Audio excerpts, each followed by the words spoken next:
BDR পিলখানার হত্যাকাণ্ড ঘটনা। এই হত্যাকাণ্ড যখন হয় সর্বপ্রথম মিডিয়ার মধ্যে সর্বপ্রথম আপনি নির্গেট করছেন। শনিবার রাতে রাজধানীর কারওয়ান বাজারে একদল জনতা সাংবাদিক মুন্নি সাহাকে ঘিরে ধরে বিক্ষোভ দেখায়। রাত প্রায় ৯টার দিকে তাকে জনতার মাঝে আটক দেখা যায়। জনতার অভিযোগ, পিলখানা হত্যাকাণ্ড সহ বিভিন্ন ঘটনায় তার ভূমিকা প্রশ্নবিদ্ধ। তাকে র্যাবের এজেন্ট হিসেবে অভিযুক্ত করে উত্তেজিত জনতা স্লোগান দেয়।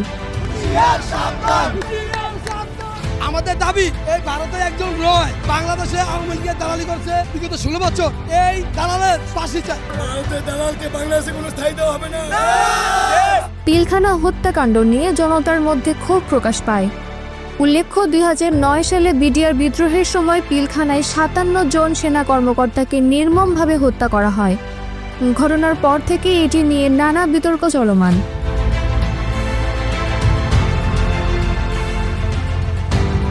তার বিরুদ্ধে অভিযোগ, মুন্নি সাহা ওই ঘটনার সময় পক্ষপাতমূলক সংবাদ পরিবেশন করেছিলেন, যা সেনাবাহিনীর বিরুদ্ধে বিভ্রান্তি তৈরি করে।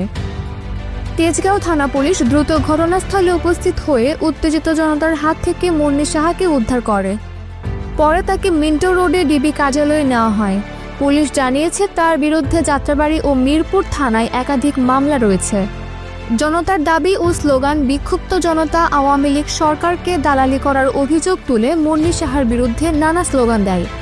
তারা দাবি তোলে, দেশের বিরুদ্ধে কাজ করা ব্যক্তিদের বিচারের আওতায় আনতে হবে। মতন কিছু চাটুকার সাংবাদিকদের ভূমিকার কারণে সাগরণী হত্যা হয়েছে। এই দেশকে আপনারা ভারতের অঙ্গরাজ্য বানাবার জন্য যা করাবার তাই করছেন। পরিস্থিতি নিয়ন্ত্রণে আনতে ঘটনাস্থলে অতিরিক্ত পুলিশ মোতায়েন করা হয়। আইনি প্রক্রিয়া চলমান। তেজগাঁও থানার এক পুলিশ কর্মকর্তা জানান, প্রায় শতাধিক লোকজন তাকে ঘিরে রাখে এবং আমাকে সংবাদ দিলে আমি দ্রুত ঘটনাস্থলে পৌঁছি এবং ওনাকে বা উত্তেজিত জনতার হাত থেকে ওনাকে আমি রক্ষা করি। পরিস্থিতি নিয়ন্ত্রণে ঘটনার সময় প্রায় শতাধিক জনতা মুন্নি সাহাকে ঘিরে ধরে।